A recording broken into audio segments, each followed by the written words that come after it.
ಸಮಸ್ತ ಕರ್ನಾಟಕ ನಾಡಿನ ಜನತೆಗೆ ನಮಸ್ಕಾರ.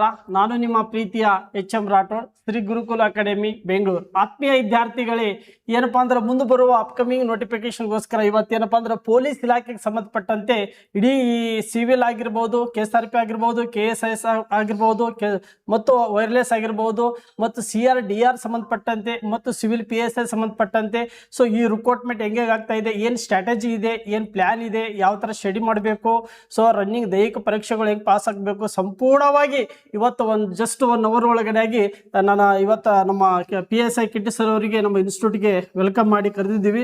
ಅವರು ಸಂಪೂರ್ಣವಾಗಿ ಏನಪ್ಪಾ ಅಂದ್ರೆ PSI ಮತ್ತು PG ಸಂಬಂಧಪಟ್ಟಂತೆ ಮತ್ತು ಡಿಪಾರ್ಟ್ಮೆಂಟ್ ಸಂಬಂಧಪಟ್ಟಂತೆ ಸೊ ಸಂಪೂರ್ಣವಾಗಿ ಇವತ್ತು ಏನಪ್ಪಾ ಅಂದ್ರೆ ಕ್ಲಾಸ್ಗಳು ಹೇಳ್ತಾರೆ. ಏನಪ್ಪಾ ಅಂದ್ರೆ ಸ್ಟ್ರಾಟಜಿ ಹೆಂಗೆ ಎಕ್ಸಾಮ್ ಕ್ಲಿಯರ್ ಮಾಡಬೇಕು ಎಲ್ಲ ಕೂಡ ಹೇಳ್ತಾರೆ. ಸರ್ ನೀವು ಏನಪ್ಪಾ ಅಂದ್ರೆ ಡಿಪಾರ್ಟ್ಮೆಂಟ್ ಸಂಬಂಧಪಟ್ಟಂತೆ ಹುಡುಗರಿಗೆ ಸ್ಟಾರ್ಟ್ ಮಾಡಿ. ಏನಿಲ್ಲ, ಈಗ ಆಲ್ರೆಡಿ ತುಂಬಾ ಹುಡುಗರು ನನಗೂ ಮೆಸೇಜ್ ಮಾಡ್ತಾ ಇದ್ರು, sir PC preparation, PC call for ಮಾಡ್ತಾರೆ, 8,000 ಚಿಲ್ಲರೆ ಪೋಸ್ಟ್ ಕಾಲ್ ಮಾಡ್ತಾರೆ. ಯಾಕಂದ್ರೆ ಈಗ ಮೊದಲು KE ನಡೆಸ್ತೀವಿ ಅಂತ ಹೇಳ್ತಾ ಇದ್ರು, ಈಗ ಏನೋ KSP ಬೋರ್ಡ್ ನಡೆಸ್ತಾ ಇದ್ದಾರೆ. ಹಾಗಾಗಿ ಯಾರು ನಡೆಸ್ತಾರೆ ಅನ್ನೋದ್ರ ಬಗ್ಗೆ ತುಂಬಾ ಕ್ವಶನ್ಸ್ ಕೇಳ್ತಾ ಇದ್ರು. ಮತ್ತೆ ಅದ್ರದ್ದು ಯಾವ ರೀತಿ ಪ್ರಿಪರೇಷನ್ ಮಾಡ್ಬೇಕು ಸರ್, ಯಾಕಂದ್ರೆ ಈಗ ಎಕ್ಸಾಮ್ ಟ್ರೆಂಡ್ ಚೇಂಜ್ ಆಗ್ಬಿಟ್ಟಿದೆ. ಹೊಸದಾಗಿ ಏನಾದ್ರು ಸಿಕ್ಕಾಪಟ್ಟೆ ಡಿಫಿಕಲ್ಟಿ ಮಾಡ್ಬಿಡ್ತಾರ. KE ಗೆ ಕೊಡ್ತೀವಿ ಅಂತ ಹೇಳಿದ್ರು, ಈಗ ಅದನ್ನ ಕ್ಯಾನ್ಸಲ್ ಮಾಡಿ ಏನೋ ಬೋರ್ಡ್ ಮಾಡಿಸ್ತೀವಿ ಅಂತ ಹೇಳ್ತಿದ್ದಾರೆ. ಮಂಡನೆ ಆಗಿದೆ. KSP ಬೋರ್ಡ್ ಅಂದ್ರೆ ನಥಿಂಗ್ ಬಟ್ ಇರೋ ಬೋರ್ಡ್ ನೇ ಸ್ವಲ್ಪ ಅಪ್ಗ್ರೇಡ್ ಮಾಡಿ ಎಲ್ಲ ಸ್ಟ್ಯಾಂಡರ್ಡ್ ಆಗಿ ಮಾಡಿ ಎಲ್ಲಾ ರೆಕ್ರೂಟ್ಮೆಂಟ್ ಪ್ರೊಸೆಸ್ ಅಲ್ಲೇ ನಡೆದು ನಿಮ್ಗೆ ಆರ್ಡರ್ ಕಾಪಿ ಕೊಡೋವರೆಗೂ ಅಲ್ಲೇ ಎಲ್ಲಾ ಪ್ರೋಸೆಸ್ ನಡೀತಾರ ಮಾಡ್ತಾ ಇದ್ದಾರೆ. ಅದರಿಂದ ನಿಮ್ಗೆ ಅಲ್ಲಿ ಬೋರ್ಡ್ ಇಂದ ಏನ್ ಸಮಸ್ಯೆ ಇಲ್ಲ.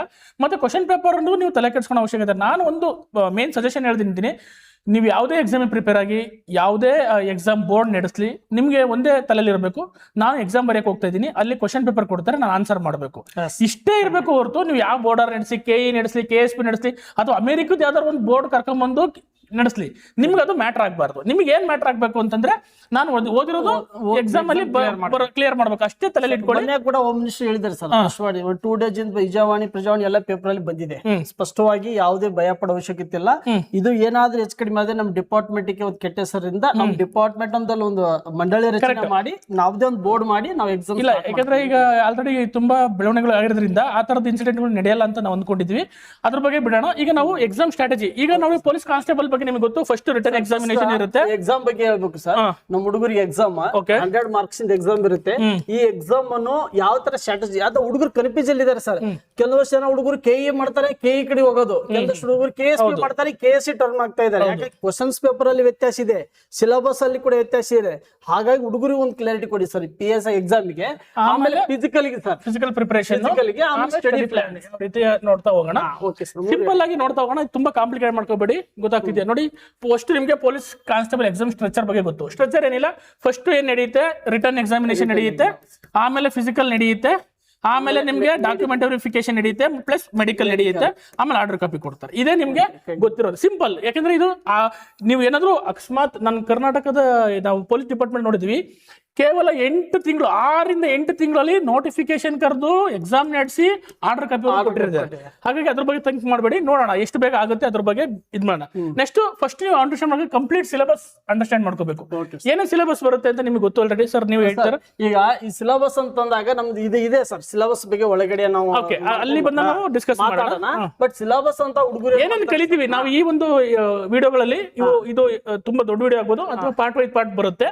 ನಿಮ್ಗೆ ಫುಲ್ ಕಂಪ್ಲೀಟ್ ನಿಮ್ಗೆ ಏನು ಇನ್ಫಾರ್ಮೇಶನ್, ಹುಡುಗರಿಗೆ A to Z ಒಂದು ಕಾನ್ಸ್ಟೇಬಲ್ ಎಕ್ಸಾಮ್ ಕ್ಲಿಯರ್ ಮಾಡಬೇಕಾದ್ರೆ ಅವನಿಗೆ ಏನ್ ಬೇಕು ಫಂಡಮೆಂಟಲ್ ಆಗಿ ಎಲ್ಲಾನು ಕೊಡ್ತೀವಿ ಸರ್. ಈ ಕಂಪ್ಲೀಟ್ ಮಾಡೋಣ. ಒಂದು ಕಂಪ್ಲೀಟ್ ಸಿಲೆಬಸ್ ಹೆಂಗೆ ಅಂಡರ್ಸ್ಟ್ಯಾಂಡ್ ಮಾಡ್ಕೋಬೇಕು, ಏನೇನು ಬರುತ್ತೆ ಅಂತ ಹೇಳ್ತೀವಿ. Next subject wise preparation, separate ಆಗಿ ಹಿಸ್ಟ್ರಿ ಹೆಂಗ್ ಪ್ರಿಪೇರ್ ಆಗಬೇಕು, polity, geography, economics, science and technology, art and culture, computer ಬರುತ್ತೆ, ಎಥಿಕ್ಸ್ ಕ್ವಶನ್ಸ್ ಕೇಳ್ತಾರೆ PC ನಲ್ಲಿ. ಅದನ್ನ ಹೆಂಗೆ ಸಬ್ಜೆಕ್ಟ್ ವೈಸ್ ಸ್ಟ್ರಾಟಜಿ ಯಾವ ರೀತಿ ಮಾಡಬೇಕು ಅನ್ನೋದ್ರ ಬಗ್ಗೆ ಮಾತಾಡೋಣ. ನೆಕ್ಸ್ಟ್ ಡೈಲಿ ಸ್ಟಡಿ ಪ್ಲಾನ್, ಯಾವ ರೀತಿ ನಾವು ಒಂದು ದಿನದಲ್ಲಿ ಎಷ್ಟು ಅವರ್ ಓದಬೇಕು, ಎಷ್ಟು ಅವರ್ ಪ್ರಿಪರೇಷನ್, PC ಗೆ ಎಷ್ಟು ಅವರ್ ಓದಬೇಕು, ಯಾವ ರೀತಿ ಕ್ವಶನ್ ಪೇಪರ್ ಸಾಲ್ವ್ ಮಾಡಬೇಕು, ಜಾಸ್ತಿ ಇದೆ ಸರ್. ಹೌದು, ಅದಕ್ಕೆ ಪ್ಲಾನ್ ಬೇಕೇ ಬೇಕು. ಆ ತರ ಸ್ಟಡಿ ಪ್ಲಾನ್ ನೋಡೋಣ. Next physical exam preparation, after ನೀವು ಎಕ್ಸಾಮ್ ಕ್ಲಿಯರ್ ಮಾಡ್ತೀವಿ, ಫಿಸಿಕಲ್ ಎಕ್ಸಾಮಿನೇಷನ್ ಇರುತ್ತೆ, ಅದ್ರ ಬಗ್ಗೆ ಫಿಸಿಕಲ್ ಎಕ್ಸಾಮ್ ಸ್ಟ್ರಾಟಜಿ ಬಗ್ಗೆ ನಾವು ಮಾತಾಡೋಣ. ನೆಕ್ಸ್ಟ್ ಕಾಮನ್ ಮಿಸ್ಟೇಕ್ಸ್, ಹುಡುಗರು ಏನೇನು ಕಾಮನ್ ಮಿಸ್ಟೇಕ್ಸ್ ಮಾಡ್ತಾರೆ ಅನ್ನೋದ್ರ ಬಗ್ಗೆ ನಾವು ಡಿಸ್ಕಸ್ ಮಾಡ್ತಾ ಹೋಗೋಣ. ಓಕೆನಾ? ಓಕೆ, ಒಂದೊಂದು ನೋಡೋಣ ಸರ್.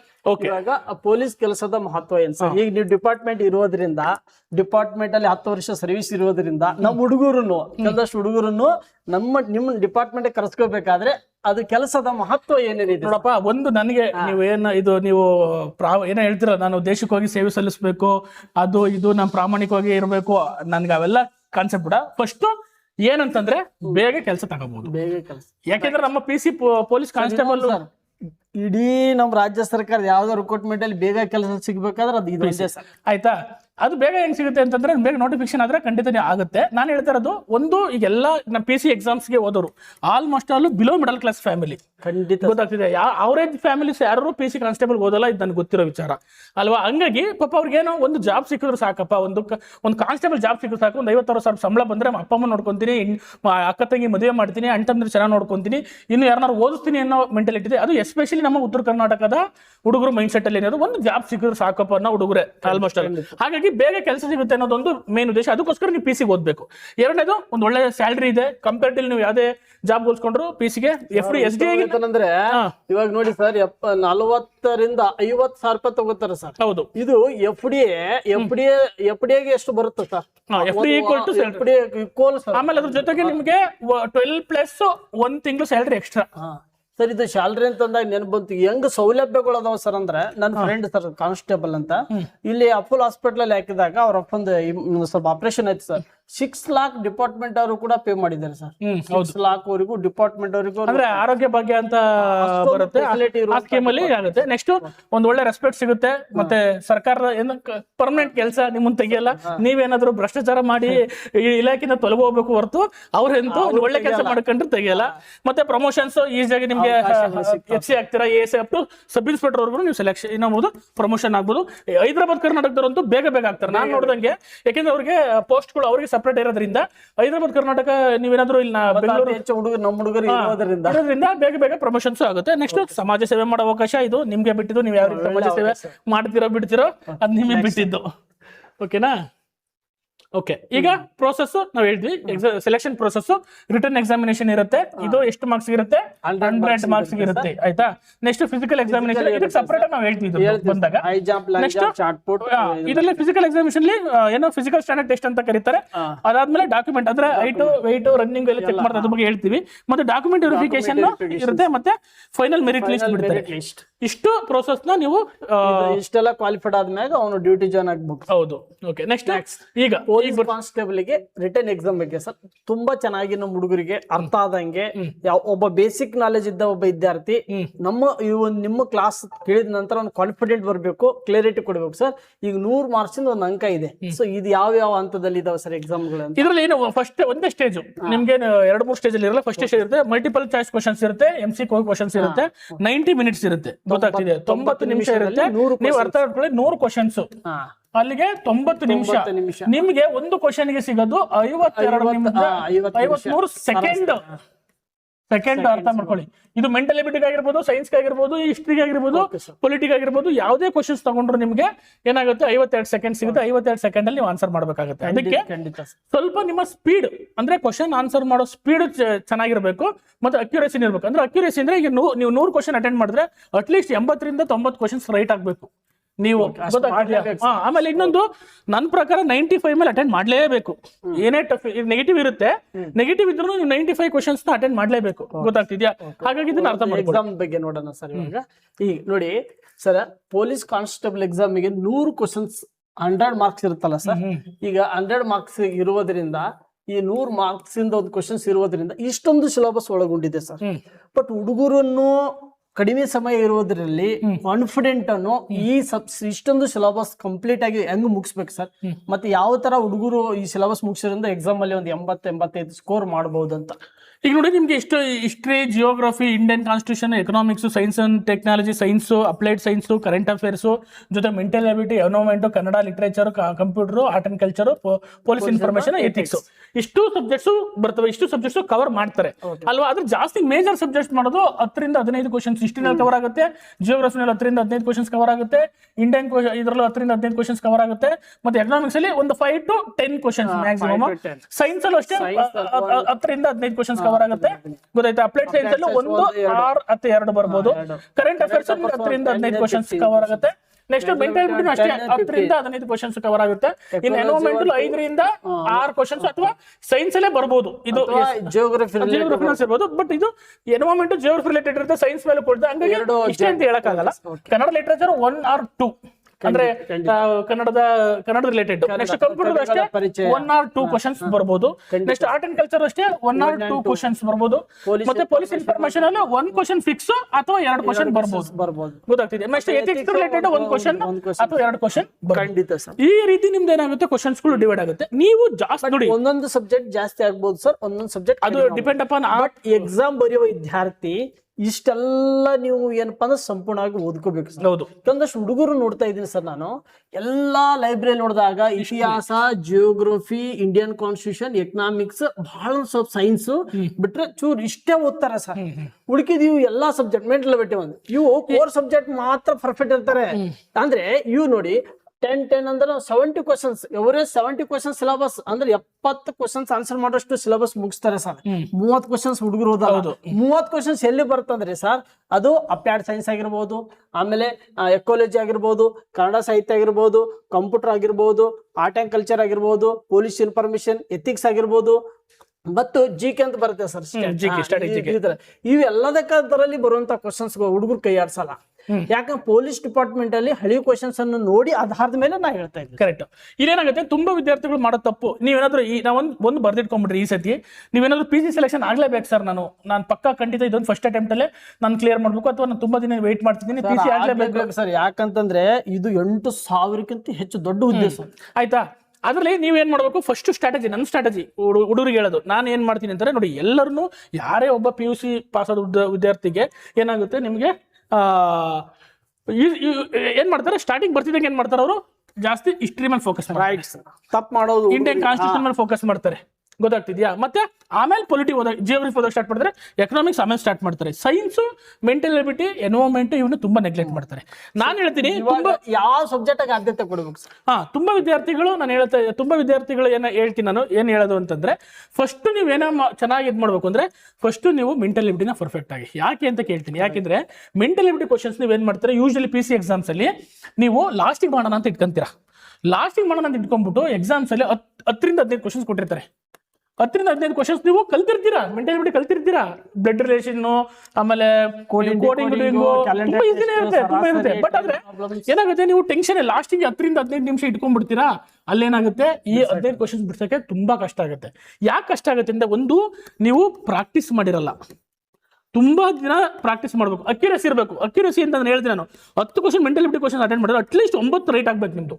ಆದ್ರೆ ವಿದ್ಯಾರ್ಥಿಗಳು ಲಾಸ್ಟಿಗೆ ಇಟ್ಕೊಂಡು ಏನ್ ಮಾಡ್ತಾರೆ, ಅರ್ಜೆಂಟ್ ಅಲ್ಲಿ ಆಮೇಲೆ ಬಯಟ್ ಮಾಡೋ ಮಗ್ಗಿಗಳು ತಪ್ಪು ಮಾಡ್ಕೊಂಡು, ಕ್ಯಾಲ್ಕುಲೇಷನ್ ತಪ್ಪು ಮಾಡ್ಕೊಂಡು, ಅಥವಾ ಮಾರ್ಕ್ ಮಾಡ್ಬೇಕಾದ್ರೆ ತಪ್ಪು ಮಾಡ್ಕೊಂಡು ಎಷ್ಟೋ ಕ್ವಶನ್ಸ್ ನ ಕಳ್ಕೊಂತಾರೆ. ಅದಕ್ಕೆ ಫಸ್ಟ್ ಮೆಂಟಲ್ ಎಬಿಲಿಟಿನ ಪ್ರಿಪೇರ್ ಆಗಿ. ಇವತ್ತಿಂದ ಏನಾದ್ರು ನೀವು ಇವತ್ತು PC ಪ್ರಿಪರೇಷನ್ ಮಾಡ್ತಿದ್ದೀರಾ ಅಂತಂದ್ರೆ ಫಸ್ಟ್ ನೀವು ಮೆಂಟಲ್ ಎಬಿಲಿಟಿಗೆ ಆದ್ಯತೆ ಕೊಡಿ. ಅಟ್ಲೀಸ್ಟ್ 1 to 2 hours ಪ್ರತಿದಿನ ಕೊಡಿ. ನಾನು ಹೇಳೋದು ಖಂಡಿತ ಇವತ್ತಿನ ಕೊಡಕ್ಕೆ ಸ್ಟಾರ್ಟ್ ಮಾಡಿ, ಅದನ್ನ 3 ತಿಂಗಳು ಬಿಟ್ಟು ಕಾಲ ಆಗ್ಬೋದು, ನಾಳೆನೇ ಕಾಲ ಆಗ್ಬೋದು, ಇನ್ನೊಂದು 2 ತಿಂಗಳು ಬಿಟ್ಟು ಕಾಲ ಆಗ್ಬೋದು, ಗೊತ್ತಾಗ್ತಿದೆ. ಒಟ್ಟು ನೀವು ಮೆಂಟಲ್ ಎಬಿಲಿಟಿನ ಫಸ್ಟ್ ರೆಡಿ ಆಗ್ಬಿಡಿ. ಆಮೇಲೆ ನಾನು ಬರೋದು, ನಾನು ಆಮೇಲೆ ಸಜೆಷನ್ ಮಾಡ್ತೀನಿ ಅಂತಂದ್ರೆ, ಆಮೇಲೆ ನಾನು ಏನು ಸಜೆಷನ್ ಮಾಡ್ತೀನಿ, ಸೈನ್ಸು. ಈಗ ಮೆಂಟಲ್ ಎಬಿಲಿಟಿ ಕಲ್ತ್ರಿ ತುಂಬಾ ವಿದ್ಯಾರ್ಥಿಗಳಷ್ಟೇ. ಯಾಕೆ ಗೊತ್ತಾ, ನೀವು comparatively history, geography, Indian constitution ಹೋದ್ರೆ ಕಡಿಮೆ ಸಿಲೆಬಸ್ ಇದೆ, ಬೇಕಾದ್ರೆ ನೀವು ತೆಗೆದು ನೋಡಿ. ಎಸ್ಪೆಷಲಿ PCಗೆ ಗೊತ್ತಾಗ್ತಿದ್ಯಾ, ಫಿಸಿಕ್ಸ್, ಬಯಾಲಜಿ, ಕೆಮಿಸ್ಟ್ರಿ, ಇವು ಆಲ್ಮೋಸ್ಟ್ ಅಲ್ಲೂ 80% 80 to 90% ರಿಪೀಟೆಡ್ ಕ್ವಶನ್ಸ್ ಇರ್ತವೆ PC ನಲ್ಲಿ. ನೀವು ಯಾವುದೇ ಕ್ವಶನ್ ಪೇಪರ್ ತೆಗೆದು ನೋಡಿ, ಅದೇ ನ್ಯೂಟನ್ಸ್ ಲಾ ಆಫ್ ಮೋಷನ್ಸು, ಅದೇ ಏನೋ ಬಯಾಲಜಿ ಕ್ವಶನ್ಸು, ಅದೇ ಕೆಮಿಸ್ಟ್ರಿ ಕ್ವಶನ್ಸು, ತುಂಬಾ ರಿಪೀಟೆಡ್ ಕ್ವಶನ್ಸ್ ಇರುತ್ತೆ. ನಾನು ಅದಕ್ಕೆ ಹೇಳ್ತೀನಿ, ಫಸ್ಟ್ ಬುಕ್ ಕೊಡಿ. ಯಾವ್ಯಾವ ಕಾನ್ಸೆಪ್ಟ್ಸ್, ಫಿಸಿಕ್ಸ್ ಅಲ್ಲಿ ಯಾವ್ಯಾವ ಕಾನ್ಸೆಪ್ಟ್ ರಿಪೀಟ್ ಆಗಿದ್ದಾವೆ, ಬಯಾಲಜಿಲಿ ಯಾವ್ಯಾವ ಕಾನ್ಸೆಪ್ಟ್ ರಿಪೀಟ್ ಆಗಿದ್ದಾವೆ, ಕೆಮಿಸ್ಟ್ರಿಯಲ್ಲಿ ಯಾವ್ಯಾವ ಕಾನ್ಸೆಪ್ಟ್ ರಿಪೀಟ್ ಆಗಿದೆ, ಅವನ್ನೇ ಓದಿ ಫಸ್ಟ್. ನೀವೇನು ಎಂಟೈರ್ ಇಡೀ ಕೆಮಿಸ್ಟ್ರಿ, ಫಿಸಿಕ್ಸ್, ಬಯಾಲಜಿ ಓದೋ ಅವಶ್ಯಕತೆ ಇಲ್ಲ. ಇದರಲ್ಲಿ ರಿಪೀಟ್ ಆಗಿರೋ ಕ್ವಶನ್ಸ್ ಯಾವಿದಾವೆ, ಅದಕ್ಕೆ ನಾನು ಹೇಳಿದೆ. ನೀವು ಅಕಸ್ಮಾತ್ ನೀವೇನಾದ್ರು ಫಸ್ಟ್ ಟೈಮ್, ನಾನು PC ಫಸ್ಟ್ ಟೈಮ್ ಪ್ರಿಪೇರ್ ಆಗ್ತಿದ್ದೀನಿ, ಇವತ್ತು ಸ್ಟಾರ್ಟ್ ಮಾಡ್ತಿದ್ದೀನಿ ಅಂದ್ರೆ first previous year question paper ತಗೊಳ್ಳಿ. ಒಂದು 20 ವರ್ಷದ ಕ್ವಶನ್ ಪೇಪರ್ ತಗೊಳ್ಳಿ. PCದು ಏನ್ ನಡೆಸಿರೋದು 20 ವರ್ಷದ ಕ್ವಶನ್ ಪೇಪರ್ ಸಾಲ್ವ್ ಮಾಡಿ. ಬೇಕಾದ್ರೆ ನೋಡಿ, ನಿಮಗೆ almost all 60 to 70% of the questions ಹಳೆ ವರ್ಷ ಕ್ವಶನ್ ಪೇಪರ್ ಬಂದಿದೆ. ಗೊತ್ತಾಗ್ತಿದ್ಯಾ? ಏನೀಗ ಬುಕ್ಸ್ ಅಲ್ಲಿ ಈ ಬೇಸಿಕ್ಸ್ ಬುಕ್ ಅಲ್ಲಿ ನಿಮ್ಗೆ 60 ರಿಂದ 70 ಕ್ವಶನ್ಸ್ ಕವರ್ ಆಗಿರುತ್ತೆ. ಇನ್ನು ಇದು ಈ ಹಳೆ ವರ್ಷದ ಕ್ವಶನ್ ಪೇಪರ್ ಅಲ್ಲಿ ಕ್ವಶನ್ಸ್ ಕವರ್ ಆಗಿರುತ್ತೆ. ಹಾಗಾಗಿ ನಿಮ್ಗೆ 60 ರಿಂದ 70 ಕ್ವಶನ್ಸ್ ನಿಮ್ಗೆ ಆಲ್ರೆಡಿ ಕೈಲಿ ಇದ್ದಂಗೆನೆ. ಇನ್ನು ನೀವು ಮಾಡ್ಬೇಕಾಗಿರೋದು ಮೆಂಟಲ್ ಎಬಿಲಿಟಿ ಕ್ವಶನ್ಸ್ ಅಥವಾ ಕರೆಂಟ್ ಅಫೇರ್ಸ್ ಕ್ವಶನ್ಸ್ ರಿಲೇಟೆಡ್ ಅಷ್ಟೇ ನೀವು ಜಾಸ್ತಿ ಫೋಕಸ್ ಮಾಡ್ಬೇಕಾಗುತ್ತೆ. ಅದಕ್ಕೆ ನೀವು ಹೇಳಿ ಸೈನ್ಸ್ ನ ಇವು ಫಸ್ಟ್ ಸೆಕೆಂಡ್ ಪ್ರಿಫರೆನ್ಸ್ ಕೊಡಿ. ಗೊತ್ತಾಗ್ತಿದೆ? ನೀವು ಒಂದು ದಿನದಲ್ಲಿ 8 ಅವರ್ ಓದ್ತಾ ಇದ್ರೆ ಅಥವಾ 10 ಅವರ್ ಓದ್ತಾ ಇದ್ರೆ ಅಥವಾ 12 ಅವರ್ ಓದ್ತಾ ಇದ್ರೆ, ಎಷ್ಟು ಅವರ್ ಓದಿ ನಿಮಗೆ ಬಿಟ್ಟಿದ್ದು. ಅದರಲ್ಲಿ ನೀವು 12 ಅವರ್ ಓದ್ತಾ ಇದ್ರೆ ನನ್ನ ಪ್ರಕಾರ ಮೆಂಟಲ್ ಎಬಿಲಿಟಿ 2 ಅವರ್ ಕೊಡಿ, ಸೈನ್ಸಿಗೆ 3 ಅವರ್ ಕೊಡಿ, ಇನ್ನು ಮಿಕ್ಕಿದ್ದವರು ಬೇರೆ ಸಬ್ಜೆಕ್ಟ್ಸ್ ಓದಿ. ಖಂಡಿತ ಸರ್. ಅರ್ಥ ಆಗ್ತಿದ್ಯಾ? ಈ ಸೈನ್ಸ್ ಆದ್ಮೇಲೆ ಆಮೇಲೆ ನಿಮ್ಗೆ ಇಷ್ಟ ಸಬ್ಜೆಕ್ಟ್ಸ್ಗಳು ಯಾವ್ಯಾವ ಇದಾವೆ ಏನ್ ಮಾಡಿ ಇಷ್ಟಿನ ತಗೊಳ್ಳಿ. ಪೊಲೀಸಿಗೆ ಯಾಕೆ ಸೈನ್ಸ್ ಡಿಫಿಕಲ್ಟ್ ಆಗತ್ತಂದ್ರೆ ಸರ್, ಈ ಆಲ್ಮೋಸ್ಟ್ ಎಕ್ಸಾಮ್ ಬರೆಯೋರು ಎಲ್ಲರೂ ಈ ಮಧ್ಯಮ ಸ್ಥಾನದಲ್ಲಿ ಹುಡುಗರು ಇರೋದ್ರಿಂದ ಹೌದು ಆರ್ಟ್ಸ್ ಅವರಿಗೆ ತುಂಬಾ ಕಷ್ಟ ಆಗುತ್ತೆ ಸರ್. ಉತ್ತರ ಕನ್ನಡದ ಆಲ್ಮೋಸ್ಟ್ 99% ಹುಡುಗರು ಆರ್ಟ್ಸ್. ಅದಕ್ಕೆ ಹೇಳ್ತಿರೋದು, ನಾನು ಸ್ಟ್ರಾಟಜಿ ಹೇಳ್ತಿದ್ದೀನಿ. First you perfect mental ability, you perfect science. ಗೊತ್ತಾಗ್ತಿದ್ಯಾ? ಆ ಕಾನ್ಸೆಪ್ಟ್ ಚೆನ್ನಾಗಿ ತಿಳ್ಕೊಂಡ್ಬಿಟ್ರೆ ನಿಮ್ಗೆ ಅದರಲ್ಲಿ ಕ್ವಶನ್ಸ್ ಮಿಸ್ ಆಗಲ್ಲ. ಜಿಯೋಗ್ರಫಿ ಹಿಸ್ಟ್ರಿ ಎಲ್ಲರೂ ಆನ್ಸರ್ ಮಾಡ್ತಾರೆ. ಯಾರು ಏನು ಹಿಸ್ಟ್ರಿ ಪೊಲಿಟಿ ಜಿಯೋಗ್ರಫಿ ಓದ್ತಾರೆ, ಎಲ್ಲರೂ ಓದ್ತಾರೆ, ಆಲ್ಮೋಸ್ಟ್ ಎಲ್ಲರೂ ಓದ್ತಾರೆ. ಬಟ್ ಮೆಂಟಲ್ ಇವ್ನ ಏನ್ ಮಾಡ್ತಾರೆ, ಸ್ವಲ್ಪ ನೆಗ್ಲೆಕ್ಟ್ ಮಾಡ್ತಾರೆ. ಮೆಂಟಲ್ ಕಷ್ಟ, ನನಗೆ ಓದಕ್ಕಾಗಲ್ಲ, ನಂಗೆ ಮ್ಯಾಥಮೆಟಿಕ್ಸ್ ಬರಲ್ಲ, ನಂಗೆ ಮಗ್ಗಿ ಬರಲ್ಲ, ನನಗೆ ಹೆಂಗ್ ಸಾಲ್ವ್ ಮಾಡಕ್ ಗೊತ್ತಾಗಲ್ಲ.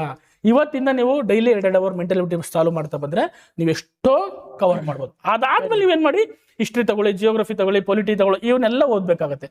ಇದಕ್ ಮುಂಚೆ ಸರ್ ನಾನು ಹೇಳ್ತಾ ಇದ್ದೀನಿ DSRT. ಖಂಡಿತ ಸರ್. DSRT ನಮ್ಮ ಕನ್ನಡ ಮೀಡಿಯಂ ಉದ್ಯೋಗ. NCERT ಬಿಟ್ಬಿಟ್ಟು ತಲೆ ಕೆಡ್ಸ್ಕೋಬೇಡ್ರಿ. ಯಾಕೆಂದ್ರೆ ಈಗ PC ಓದ್ತಾ ಇರೋದು ನೀವು. ನಾನು PSI ಆದ್ರೆ NCERT ಓದ್ರಿ ಅಂತ ಹೇಳ್ತಾ ಇದ್ದೆ. DSRT ಬರೀ PC ಓದ್ತಾ ಮಾತ್ರ ಹೇಳ್ತಿರೋದು. ಈ ಬುಕ್ ಈಕ್ವಲ್ ಇದೆ ಸರ್. ಹೌದು ಕರೆಕ್ಟ್ ಈಕ್ವಲ್ ಇದೆ. DSRT ನ ಒಂದು ಚೂರು ಬಿಡದಂಗೆ ರುಬ್ಬಾಕ್ಬಿಡಿ.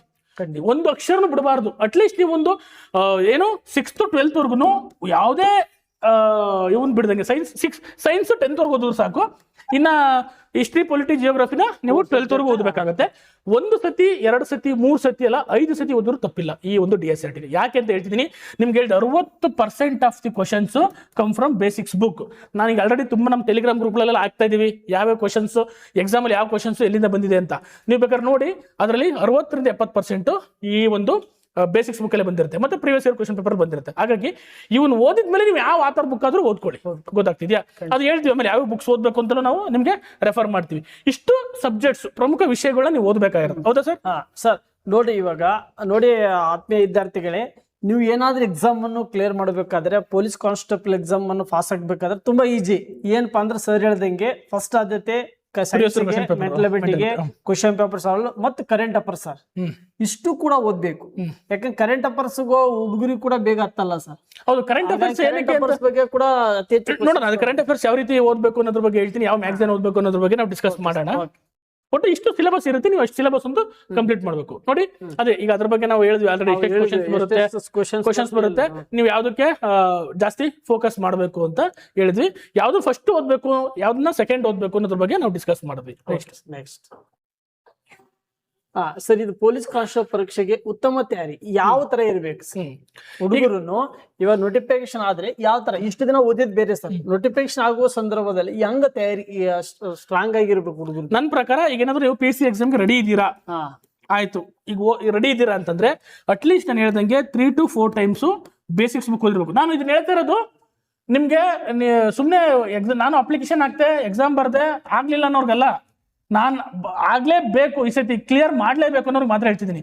ಇದು ನಾವು ಮಾಡಿಲ್ಲ ಅಂದ್ರೆ ನಿಮ್ಮ ಮನೆ ಬರ ನಾವೇನು ಮಾಡೋಕ್ಕಾಗಲ್ಲ. ಆಯ್ತಾ? ಯಾಕೆ ನೋಡಿ, ಬೇಸಿಕ್ಸ್ ಬುಕ್ ನ ಓದಿರ್ಬೇಕು. ನನ್ನ ಪ್ರಕಾರ ಬೇಸಿಕ್ಸ್ ಬುಕ್ ನಾನು ಹೇಳಿದ್ರೆ 6th to 12th ವರ್ಗು ಓದಿರಲೇಬೇಕು, ಅಟ್ಲೀಸ್ಟ್ 3 to 4 ಟೈಮ್ಸ್.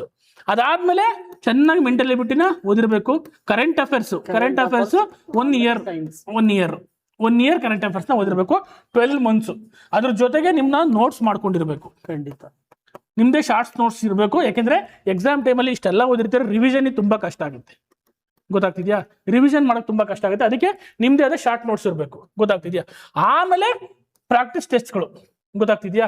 ಏನು ಪ್ರಾಕ್ಟೀಸ್ ಟೆಸ್ಟ್ ಪ್ರಾಕ್ಟೀಸ್ ಟೆಸ್ಟ್ ತಗೋಬೇಕಂದ್ರೆ ಸರ್, ಈಗ ನಾವು ಓದಿದ್ದನ್ನು ನಾ ಯಾವ ಹಂತದಲ್ಲಿದ್ದೀನಿ, ಯಾವ ಸಬ್ಜೆಕ್ಟ್ ಗೆ ನನ್ನ ಕ್ವಶನ್ಸ್ ಕರೆಕ್ಟ್ ಆಗ್ತಾ ಇದೆ, ಯಾವ ಕ್ವಶನ್ಸ್ ಸಬ್ಜೆಕ್ಟ್ ಗೆ ನನ್ನ ಕ್ವಶನ್ಸ್ ರಾಂಗ್ ಆಗ್ತಾ ಇದೆ ಅಂತ ವಿದ್ಯಾರ್ಥಿಗೆ ಇಲ್ಲ ಎಕ್ಸಾಮ್ ಮುಂಚಿತವಾಗಿ ಗೊತ್ತಾಗಕ್ಕೆ ಟೆಸ್ಟ್ ಸೀರೀಸ್ ಪ್ರಾಕ್ಟೀಸ್ ಬಹಳ ಇಂಪಾರ್ಟೆಂಟ್ ಸರ್. ನೋಡಿ, ಫಸ್ಟ್ ಏನ್ ಮಾಡಿ, ಸಿಲೆಬಸ್ ನ ಕವರ್ ಮಾಡಿ. ರೈಟ್ ಸರ್, ಸಿಲೆಬಸ್ ನ ಕವರ್ ಮಾಡಿ. ಫಸ್ಟ್ ಅದಕ್ಕೆ syllabus cover previous question paper solve ಮಾಡಿ ಫಸ್ಟ್. ಗೊತ್ತಾಗ್ತಿದ್ಯಾ? ಎಷ್ಟು ವರ್ಷದ ಕ್ವಶನ್ ಪೇಪರ್ ಅಂತ ಹೇಳಿದೀನಿ ನಾನು? 10ರಿಂದ 20 ವರ್ಷದವರೆಗೂ ಕ್ವಶನ್ ಪೇಪರ್ ಸಾಲ್ವ್ ಮಾಡಿ. ಆಮೇಲೆ ಸಿಲೆಬಸ್ ಬನ್ನಿ. ಸಿಲೆಬಸ್ ಅಲ್ಲಿ ನಿಮ್ಗೆ ಏನ್ ಬರುತ್ತೆ? ಫಸ್ಟ್ ಬೇಸಿಕ್ಸ್ ಬುಕ್ ನ ಓದಿ 6th to 12th ವರ್ಗುನು. ಆಮೇಲೆ ರೆಫರೆನ್ಸ್ ಬುಕ್, ಆತರ ಬುಕ್ಸ್ ಅಂತ ಕರೀತಾರೆ, ರೆಫರೆನ್ಸ್ ಬುಕ್ ಓದಿ. ಆಮೇಲೆ ನೀವು ಏನ್ ಮಾಡಿ, ಇದನ್ನ ನೋಟ್ಸ್ ಮಾಡ್ಕೊಳ್ಳಿ, ರಿವಿಷನ್ ಮಾಡಿ, ರಿವಿಷನ್ ಮಾಡಿ. ರಿವಿಷನ್ ಎಲ್ಲ ಆದ್ಮೇಲೆ ಟೆಸ್ಟ್ ಸೀರೀಸ್ ತಗೊಳ್ಳಿ. ಖಂಡಿತ ಸರ್. ಇಷ್ಟು ಫಾಲೋ ಮಾಡಿದ್ರೆ ಪಕ್ಕಾ ಇಷ್ಟು ಹಂತಗಳನ್ನ ಮಾಡ್ಬೇಕು. ರಿವಿಷನ್ಸ್ ಎಷ್ಟು ಮಾಡ್ಬೇಕು ಅಂದ್ರೆ ನಿಮ್ಗೆ ಪರ್ಫೆಕ್ಟ್ ಆಗಬೇಕು. ಯಾವುದೇ ಕ್ವಶನ್ಸ್ ಕೊಟ್ಟು ನಾನು ಆನ್ಸರ್ ಮಾಡ್ತೀನಿ ಅನ್ನೋ ಕಾನ್ಫಿಡೆನ್ಸ್ ಬರಬೇಕು. ಸರ್ ನೋಡಿ, ಈ ಕ್ವಶನ್ಸ್ ಪೇಪರ್ ಅವ್ರಿಗೆ ಅರ್ಥ ಆಗ್ಬಿಟ್ರೆ, ಯಾವಾಗ ಹೆಂಗೆ ಕ್ವಶನ್ಸ್ ಪೇಪರ್ ಅರ್ಥ ಆದಿ ಸಿಲೆಬಸ್ ಅರ್ಥ ಮಾಡ್ಕೊಂಡ್ಬಿಟ್ರೆ ಅವ್ರಿಗೆ ಇವೆಲ್ಲ ಓದಕ್ಕೆ ಈಜಿ ಆಗ್ಬಿಡುತ್ತೆ. ಹೌದು, ಯಾಕಂದ್ರೆ ಈಗ ಅರ್ಥ ಆಗ್ಬೇಕು. ಕ್ವಶನ್ ಪೇಪರ್ ಸಾಲ್ವ್ ಮಾಡಿದ್ರೆ ನೀವು ಓದ್ತಿರ್ಬೇಕಾದ್ರೆ ಎಲ್ಲಿಂದ ಕ್ವಶನ್ ಜಾಸ್ತಿ ತೆಗಿತಾವನೆ, ಯಾವ ಟಾಪಿಕ್ ಮೇಲೆ ಜಾಸ್ತಿ ಫೋಕಸ್ ಮಾಡಬೇಕು. ಅಟ್ಲೀಸ್ಟ್ ಈಗ ನಾನು ಹೇಳ್ತಿರೋದು, ನೀವು ಅಟ್ಲೀಸ್ಟ್ ನೀವು ಏನ್ ಮಾಡ್ಬೇಕು, ಒಂದು 3 months ಒಳಗೆ ಸಿಲೆಬಸ್ ನ ಇಷ್ಟೆಲ್ಲ ಕವರ್ ಮಾಡಲೇಬೇಕು. ಸರ್ ಒಂದು ಬುಕ್ ಓದ್ಲಾ ನಾನು, ಈ ಯಾವ್ದೋ ಸಮಥಿಂಗ್ ಬುಕ್ ಇದೆ ಇದನ್ನ ಓದ್ಲಾ ಅಂತ ಕೇಳಿದ್ರೆ ನಾನು ಹೇಳ್ತೀನಿ ಬೇಡ, ಓದ್ರಿ. ಆದ್ರೆ ಅದು ಸಂಪೂರ್ಣವಾಗಿ ಕವರ್ ಆಗಿದೆಯಾ? ಫಸ್ಟ್ ಬೇಸಿಕ್ಸ್ ಬುಕ್ ನ ಕಂಪ್ಲೀಟ್ ಮಾಡಿ. ಗೊತ್ತಾಗ್ತಿದ್ಯಾ? ಬೇಸಿಕ್ಸ್ ಬುಕ್ ಕಂಪ್ಲೀಟ್ ಮಾಡಿ, ಆಮೇಲೆ ಬೇಕಾದ್ರೆ ಬುಕ್ ಓದಿ. ನಾನು ಬೇಡ ಅಂತ ಹೇಳ್ತಿಲ್ಲ, ಆ ಬುಕ್ ಓದೋದು ಬೇಡ ಅಂತ ಹೇಳಿಲ್ಲ. ಅದು ನಿಮ್ಗೆ ರಿವಿಷನ್ಸ್ಗಾಗಿರ್ಬೇಕು, ಅಥವಾ ಇನ್ನೊಂದು ಅದು ಅದರಲ್ಲಿ ಎಲ್ಲಾ ಇನ್ಫಾರ್ಮೇಶನ್ ಕವರ್ ಆಗಿರ್ಬೇಕು. ಯಾಕೆಂತಂದ್ರೆ ಈಗ ಮುಂದೆ ಬರೋ ಕ್ವಶನ್ಸ್ಗಳು ಯಾವ ರೀತಿ ಕೇಳ್ತಾರೋ ಗೊತ್ತಿಲ್ಲ. ಅಕಸ್ಮಾತ್ ಏನಾದ್ರು ಕೆಇನೇ ನಡೆಸಿದ್ರೆ ಭಯಂಕರ. ಇವಾಗ ನಮ್ಗೆ ಈ ಕೆಇದವನಿಗೆ ಹಿಂಗ್ ನಡೆಸ್ತಾರ, ಅದಕ್ಕೆ ಕೊಡ್ತಾರ ಕ್ವಶನ್ ಪೇಪರ್ ಡಿಫಿಕಲ್ಟ್. ಪೊಲೀಸ್ ಇಲಾಖೆ ಗೊತ್ತಾಗಿದೆ ಸರ್. ನಾವು ಯಾಕೆ ಗಪ್ಪಿರೋ, ನಾವು ಸ್ಟ್ಯಾಂಡರ್ಡ್ ಆಗಿ ಮಾಡೇ ಮಾಡ್ತಾರೆ. ಹಂಗಾಗಿ ನೀವು ಸ್ಟ್ಯಾಂಡರ್ಡ್ ಆಗಿ ಓದಿ. ನಾನು ಹೇಳೋದು, ನೀವು ಕಡಿಮೆ ಟೈಮಲ್ಲಿ ಮುಗಿಸ್ಬೋದು, ಕಡಿಮೆ ಅಂತ ಹೋಗ್ಬೇಡಿ, ಜಾಸ್ತಿ ಓದಿ. ಬುಕ್ ದಪ್ಪ ಇದ್ರು ಪರವಾಗಿಲ್ಲ, ಜಾಸ್ತಿ ಓದಿ. ಗೊತ್ತಾಗ್ತಿದೆ? ತಲೆ ಕೆಡ್ಸ್ಕೊಬೇಡಿ. ನಾನು ಹೇಳ್ದೆ ಅದೇ, ಯಾವ್ದೇ ಬುಕ್ ಓದಿ. ಇವಾಗ ನಾನ್ ಬರ್ದಿದ್ದ ಏನಾದ್ರು ಬುಕ್ ಓದ್ತೀನಿ ಅಂದ್ರು ಫಸ್ಟ್ ಬೇಸಿಕ್ಸ್ ಬುಕ್ ಓದಿ ಅಂತ ನಾನು ಹೇಳ್ತೀನಿ. ನಾನು ಆತರ ಕವರ್ ಆಗಿದ್ರೆ ಓದಿರೋದು ತಪ್ಪೇನಿಲ್ಲ. ಅದ್ರ ಹೇಳ್ತೀರ ಸರ್, ನನ್ನ ಇಂಟೆನ್ಷನ್ ಏನ್ ಗೊತ್ತಾ, ಫಸ್ಟ್ ಬೇಸಿಕ್ ಬುಕ್ ಮುಗಿಸ್ಕೊಳ್ಳಿ, ಆಮೇಲೆ ಯಾವ್ದಾರ ಓದಿ ಗುರು. ನಂದು ಹೇಳ್ತಿಲ್ವಾ, ರಾಮನೋ ಭೀಮನೋ ಸೋಮನೋ ಯಾರೋ ಬರ್ದವ್ರೆ. ಬಟ್ ಏನಾಗಬೇಕು, ಬೇಸಿಕ್ ಬುಕ್ ಓದ್ಲೇಬೇಕು. ನಾನು ಅದ್ರ ಜೊತೆಗೆ ನೀವು ಏನ್ ಮಾಡ್ಬೇಕು, ಬೇಸಿಕ್ಸ್ ಎಲ್ಲಾ ಕಾನ್ಸೆಪ್ಟ್ ಚೆನ್ನಾಗಿ ಕ್ಲಿಯರ್ ಇರಬೇಕು. ಅವಾಗ ನಿಮ್ಗೆ ಅದು ಓದಿದ್ರೆ ಏನಾಗುತ್ತೆ ಗೊತ್ತಾ ಸರ್? ಈಗ ಏನಾಗುತ್ತೆ, ಬುಕ್ಸ್ ಯಾರೇ ಬರಲಿ, ಈಗ ನಾನೇ ಒಂದು ಎಕ್ಸಾಮ್ ಬುಕ್ ಬರ್ದ್ರು ಎಲ್ಲ ಇನ್ಫಾರ್ಮೇಶನ್ ಕವರ್ ಮಾಡಕ್ ಆಗಲ್ಲ. ನಿಮ್ಗೆ ಅಟ್ಲೀಸ್ಟ್ ಬೇಸಿಕ್ ಫೌಂಡೇಶನ್ ಇತ್ತು ಅಂದ್ರೆ ಅದ್ರ ಮೇಲೆ ನೀವು ಬೇಕಾದ್ರೆ ನಾವು ಓದಿದ್ ಕೊಟ್ಟಿದ್ನ ಅರ್ಥ ಮಾಡ್ಕೊಂಡು ಕೆಪಬಿಲಿಟಿ ಇರುತ್ತೆ. ಕೆಲವರು ಹುಡುಗರು ಏನ್ ಮಾಡ್ತಾರೆ, ತಪ್ಪು ಕಾನ್ಸೆಪ್ಟ್ ಏನ್ ಮಾಡ್ಕೊಂತಾರೆ, ಈ ಬುಕ್ ಓದಿದ್ರೆ ಸಾಕು ನಾವು ಪಾಸ್ ಆಗ್ತೀವಿ ಅನ್ನೋ ಒಂದಿರುತ್ತೆ. ತಪ್ಪು ಅದನ್ನ ಇವನ್ ನಾವ್ ಹೇಳ್ತೀವಿ, ಫಸ್ಟ್ ಬೇಸಿಕ್ಸ್ ಬುಕ್ ಓದಿ, ಆಮೇಲೆ ನೀವು ಯಾವ್ದಾದ್ರು ಬುಕ್ಸ್ ನ ರೆಫರ್ ಮಾಡಿ. ಇದು ಹೇಳ್ತಿರೋದು. ಆಮೇಲೆ 3 months ನೀವು ಓದ್ಲೇಬೇಕು. ಅಟ್ಲೀಸ್ಟ್ ನೀವು ಒಂದು 8 to 10 hours ಪ್ರತಿದಿನ ಓದ್ಲೇಬೇಕು. ಸಿಲೆಬಸ್ ಕವರ್ ಆಗ್ಬೇಕು ಅಂತ ಕಾಂಪಿಟೇಷನ್ ಇದೆ, ನಿಮ್ಗೆ ಇದಿದೆ. ಗೊತ್ತಾಗ್ತದೆ? ಇಷ್ಟು ನೀವು ಮಾಡ್ಕೊಂಡ್ರೆ ಒಂದು ಕಂಪ್ಲೀಟ್ ಆಗಿ ಇದಾಗುತ್ತೆ. ನೆಕ್ಸ್ಟ್ ಸಿಲೆಬಸ್ ಗೊತ್ತಿಲ್ಲದವನು ಯಾವ ತರ ಓದಿದ್ರೆ ಎಕ್ಸಾಮ್, ಸಿಲೆಬಸ್ ಗೊತ್ತಿಲ್ದ್ರೆ ಸುಮ್ನೆ ಅಂದ್ರೆ ಏನ್ ಗೊತ್ತದ ಹೇಳ್ತಿಲ್ಲ, ಯಾವ್ದಾರ ನಿಮ್ಗೆ ಏನು ಓದ್ಬೇಕು ಈಗ ಕೊಟ್ಟಿರ್ತಾರೆ ಸಿಲೆಬಸ್ ಅಲ್ಲಿ, ಏನೇನು ಓದ್ಬೇಕು, ಯಾವ ಸಬ್ಜೆಕ್ಟ್ ಓದ್ಬೇಕು. ಯಾಕಂದ್ರೆ ಸರ್ ಇವಾಗ ನಮ್ಮ ಕೋಚಿಂಗ್ ಸೆಂಟರ್ ಇರೋದ್ರಿಂದ ತುಂಬಾ ಜನ ಬರ್ತಾರೆ. ನಾನು ಡೈಲಿ ಏನಂದ್ರು 5 ರಿಂದ 6 ಜನ ಹುಡುಗರು ನನ್ನ ಇನ್ಸ್ಟಿಟ್ಯೂಟ್ ಅಲ್ಲಿ ಬರ್ತಾರೆ. ಮೆಂಟರ್ಶಿಪ್ಸ್ ಏನು ಗೊತ್ತಿರಲ್ಲ ಅವರಿಗೆ, ಸಿಲೆಬಸ್ ಗೊತ್ತಿರಲ್ಲ, ಹೆಂಗ್ ನಡೆಸ್ತಾರೆ, ಹೆಂಗ್ ಕ್ವಶನ್ ಪೇಪರ್ ಅಂತ ನೀವು ಹೇಳಿದಿರಲ್ಲ, ಯಾವುದು ಗೊತ್ತಿರಲ್ಲ. ಸುಮ್ನೆ PC ಆಗ್ಬೇಕು, PS ಆಗ್ಬೇಕು ಬಂದ್ಬಿಡ್ತಾರೆ. ಅಂತ ವಿದ್ಯಾರ್ಥಿಗೆ ಏನ್ ಹೇಳ್ತೀರಾ ಸರ್?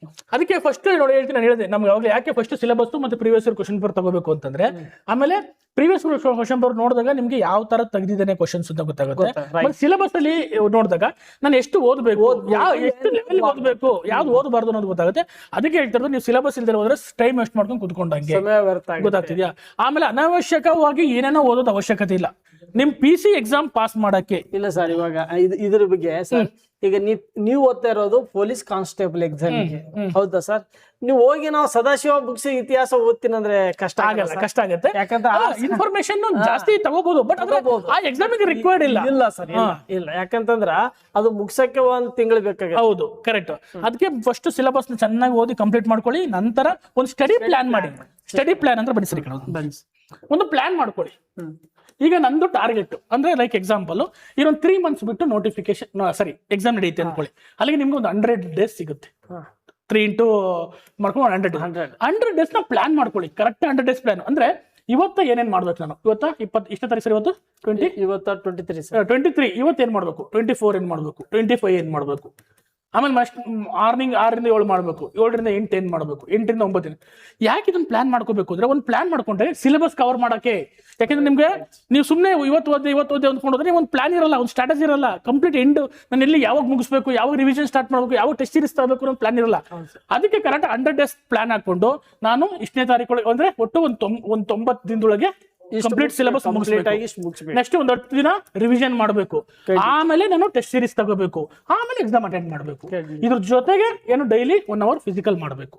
ಇದನ್ನೆಲ್ಲ ಕರೆಕ್ಟ್ ಆಗಿ ನೀವು ಸ್ಟಡಿ ಪ್ಲಾನ್ ಮಾಡ್ಕೊಂಡ್ರೆ, ಈಗ ಪ್ಲಾನ್ ಮಾಡ್ಕೊಂಡ್ರೆ, ಈಗ ಎಲ್ಲರೂ ಯುದ್ಧ ಕಾಲದಲ್ಲಿ ಶಸ್ತ್ರಾಭ್ಯಾಸ ಅಂತಂದಾಗ ನೋಟಿಫಿಕೇಶನ್ ಆದಾಗ ಎಲ್ಲ ಎತ್ಕೊಂಡ್ ಬರ್ತಾರೆ. ಲಗೇಜ್ ಹಾಕೊಂಡು ಧಾರವಾಡಕ್ಕೆ ಬೆಂಗಳೂರಿಗೆ ಲಗೇಜ್ ಹಾಕೊಂಡು ಬಂದೇ ಬರ್ತಾರೆ. ಅದು 100% ನಿಜ ಅದು. ಆದ್ರೆ ಈಗ ಈ ಶಾಂತವಾಗಿರುತ್ತಲ್ಲ, ಏನು ನೋಟಿಫಿಕೇಶನ್ಸ್ ಎಲ್ಲ ಈ ಹುಡುಗರು ಅಪ್ಕಮಿಂಗ್ ಅಲ್ಲಿ ಇದಾರೆ ಸರ್, ಬರ್ತಾ ಇದಾರೆ ಆಲ್ಮೋಸ್ಟ್. ಹೌದಾ? ಓಕೆ, ಯಾರು ಈ ಪೀರಿಯಡ್ ಅಲ್ಲಿ ಕೂತ್ಕೊಂಡು ಎಫರ್ಟ್ ಹಾಕ್ತಾರೆ ಖಂಡಿತ ಅವಾಗ ಏನಾಗುತ್ತೆ, ನಿಮ್ಗೆ ಅವಾಗ ಮೈಂಡ್ಗೆ ಪ್ರೆಷರ್ ಬೀಳಲ್ಲ, ಒತ್ತಡ ಇರಲ್ಲ, ಈಸಿಯಾಗಿ ನೀವು ಎಕ್ಸಾಮ್ಸ್ ಮುಗ್ದಿರ್ತೀರಾ. 3-4 ಸತಿ ರಿವಿಷನ್ ಮಾಡ್ತೀರಾ, ಜಾಸ್ತಿ ಆಗ್ಬಹುದು ಸರ್, ಸ್ಕೋರ್ ಆಗಕ್ಕೆ ಜಾಸ್ತಿ. ಹೌದು.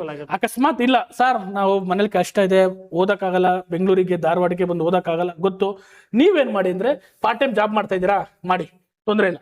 ನೀವೊಂದು 8 hour ವರ್ಕ್ ಮಾಡ್ತಾ ಇದೀರಾ ಅಂದ್ಕೊಳ್ಳಿ, 8 hour ವರ್ಕ್ ಅಂದ್ರೆ ನಿಮ್ದು ಜನರಲ್ ವರ್ಕ್ ಮಾಡ್ತೀರಾ. ಇನ್ನು ಮಿಕ್ಕಿದ್ದು 24 hours ಅಲ್ಲಿ ಗೊತ್ತಾಗ್ತಿದೆ 8 hour ನಿದ್ದೆ ಮಾಡ್ತೀರಿ, ಇನ್ನು 8 hour ಸಿಗುತ್ತೆ ನಿಮ್ಗೆ.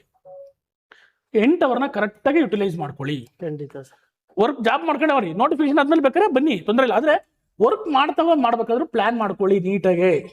ಗೊತ್ತಾಗ್ತಿದ್ಯಾ? ನೀಟಾಗಿ ಪ್ಲಾನ್ ಮಾಡ್ಕೊಂಡು ವರ್ಕ್ ಮಾಡಿದ್ರೆ ನೀವು ಅದಕ್ಕೆ ಏನಾಗುತ್ತೆ, ಹೆಲ್ಪ್ ಆಗುತ್ತೆ. ಗೊತ್ತಾಗ್ತಿದೆ? ಅದಕ್ಕೆ ಹೇಳ್ತಾರೆ ನೀನು ಇದನ್ನ ನಿಮ್ದು ಮೇನ್ ಸ್ಟಡಿ ಪ್ಲಾನ್ ಎಲ್ಲಿರ್ಬೇಕು, 3-4 months ಸ್ಟಡಿ ಪ್ಲಾನ್ ಹಾಕೋಬೇಕು. ನೀವು ಕೋಚಿಂಗ್ ಆದ್ರೂ ಹೋಗಿ, ಕೋಚಿಂಗ್ ಹೋಗ್ದಲೇ ಇರಿ, ಮನೇಲೆ ಕುತ್ಕೊಂಡು ಓದಿ, ಎಲ್ಲಾರ ಮಾಡಿ ಒಂದು ಪ್ಲಾನ್ ಇರಬೇಕು. ಗೊತ್ತಾಯ್ತಾ? ಆ ಪ್ಲಾನ್ ತಕ್ಕಂಗೆ ಎಕ್ಸಿಕ್ಯೂಟ್ ಮಾಡಬೇಕು. ನೆಕ್ಸ್ಟ್ ಹಿಸ್ಟ್ರಿನಲ್ಲಿ ಮುಖ್ಯವಾಗಿ ಕೇಳುವ ವಿಷಯಗಳು, ಇತಿಹಾಸ ಅಂದ್ರೆ ಹುಡುಗರು ಇತಿಹಾಸ ಸಮುದ್ರ ಇದ್ದಂಗೆ. ಅದಕ್ಕೆ ನಮ್ ಕಾನ್ಸ್ಟೇಬಲ್ ಹುಡುಗರಿಗೆ ಏನ್ ಬೇಕು ಸರ್, ಅಷ್ಟೇ ಅದಕ್ಕೆ ಸಂಬಂಧಪಟ್ಟ. ಅದಕ್ಕೆ ಹೇಳ್ತೇನೆ ನಾನು. ಫಸ್ಟ್ ಇಂಡಿಯನ್ ಫ್ರೀಡಮ್ ಮೂವ್ಮೆಂಟ್ ಅಲ್ಲಿ ತುಂಬಾ ಕ್ವಶನ್ಸ್ ಬರುತ್ತೆ. ಅದ್ರಲ್ಲೂ ಕರ್ನಾಟಕ ಹಿಸ್ಟ್ರಿಲಿ ಫ್ರೀಡಮ್ ಮೂವ್ಮೆಂಟ್ ಅದ್ರ ಮೇಲೆ ಕ್ವಶನ್ಸ್ಗಳು ಜಾಸ್ತಿ ಬರುತ್ತೆ. ಅಂದ್ರೆ ಏನು ಸ್ವಾತಂತ್ರ್ಯ ಹೋರಾಟದ ಪಾರ್ಟಿ ಇದೆಯಲ್ಲ, ಹೋರಾಟಗಾರ, ಮಂದಗಾಮಿ, ಗಾಂಧಿಯುಗ, ತೀವ್ರಗಾಮಿ, ಕ್ರಾಂತಿಕಾರಿಗಳು, ರೈತರ ದಂಗೆ, ಕಾರ್ಮಿಕರ ದಂಗೆ, 18 ರೈತರ ದಂಗೆ, 1885 ರಾಷ್ಟ್ರೀಯ ಕಾಂಗ್ರೆಸ್ ಅಧಿವೇಶನ, ಇವೆಲ್ಲ ತುಂಬಾ ಇಂಪಾರ್ಟೆಂಟ್. ಹೌದು, ಇದ್ರ ಮೇಲೆ ತುಂಬಾ ಕ್ವಶನ್ಸ್ ರಿಪೀಟ್ ಆಗಿದೆ. ಅದಕ್ಕೆ ಫಸ್ಟ್ ಆ ಚಾಪ್ಟರ್ಗಳನ್ನ ಚೆನ್ನಾಗಿ ಓದ್ಕೊಳ್ಳಿ. ಅರ್ಥ ಆಯ್ತಾ? ಇದ್ರ ಮೇಲೆ ಜಾಸ್ತಿ ಫೋಕಸ್ ಮಾಡ್ಬೇಕು. ಹಂಗನ್ಬಿಟ್ಟು ಸರ್ ಇದೇ ಓದ್ಬೇಕಾ, ಇಷ್ಟೇ ಓದ್ಬೇಕನ್ನಿಲ್ಲ. ಫಸ್ಟ್ ನಿಮ್ಗೆ ಟೈಮ್ ಇದೆ, ಈಗ ನೋಟಿಫಿಕೇಶನ್ ಎಲ್ಲ ಓದಿ, ಎಕ್ಸಾಮ್ ಹತ್ರ ಬಂದಾಗ ನೀವೇನ್ ಮಾಡ್ಬೇಕಾಗತ್ತೆ, ಯಾವ ತುಂಬಾ ಸತಿ ಕ್ವಶನ್ಸ್ ರಿಪೀಟ್ ಆಗಿದೆ ಆ ಕಡೆ ಫೋಕಸ್ ಮಾಡಿ.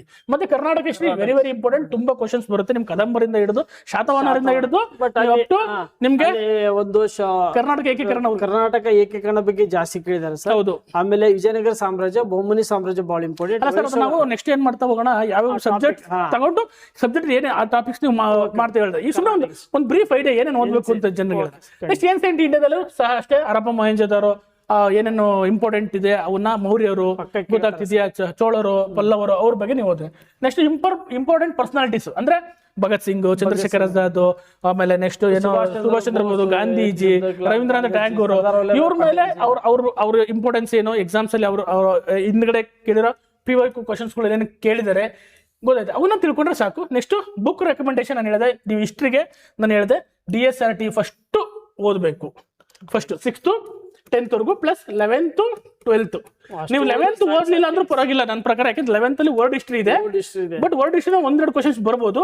ಅಕಸ್ಮಾತ್ ಬಿಡ್ತೀವಿ ಸರ್ ನಂಗೆ ತುಂಬಾ ಅಂದ್ರೆ ಬಿಡಿ, ಇದನ್ನ ಬೇಕಾರೆ. ಇಲ್ಲಾಂದ್ರೆ ನನ್ನ ಪ್ರಕಾರ ಓದಿ. 12th ಮಾತ್ರ ಯಾವ್ದೇ ಕಾರಣಕ್ಕೂ ಮಿಸ್ ಮಾಡಂಗೆ ಇಲ್ಲ.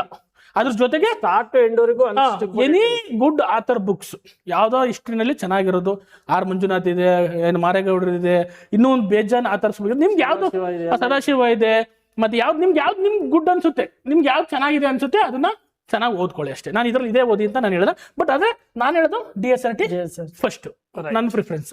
ಓಕೆನಾ?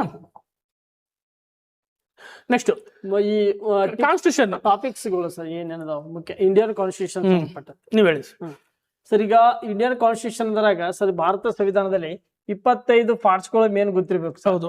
ಆಮೇಲೆ ಅಲ್ಲಿ 12 ಅನುಸೂಚಿಗಳು ಗೊತ್ತಿರ್ಬೇಕು. ಆಮೇಲೆ ಅಟ್ಲೀಸ್ಟ್ 395 ಪ್ರಾರಂಭದಲ್ಲಿ ವಿಧಿಗಳು ಅದಾವಲ್ಲ ಸರ್, ಇಷ್ಟು ಗೊತ್ತಿರ್ಲಂದ್ರೆ ಕೂಡ ಅಟ್ಲೀಸ್ಟ್ 150 ಆರ್ಟಿಕಲ್ಸ್ ಆದ್ರೆ ಗೊತ್ತಿರ್ಬೇಕು ಹುಡುಗರಿಗೆ. ಆಮೇಲೆ 106 ತಿದ್ದುಪಡಿಗಳಾಗಿದ್ದಾವೆ. ಇದರಲ್ಲಿ 50 ತಿದ್ದುಪಡಿ ಆದ್ರೆ ಹುಡುಗರಿಗೆ ಗೊತ್ತಿರ್ಬೇಕು. ಅಂದ್ರೆ ಯಾವ್ದು ಅಲ್ಲಂತಾನೆ ಎಕ್ಸಾಮ್ ಅಲ್ಲಿ ಬೇಸಿಕ್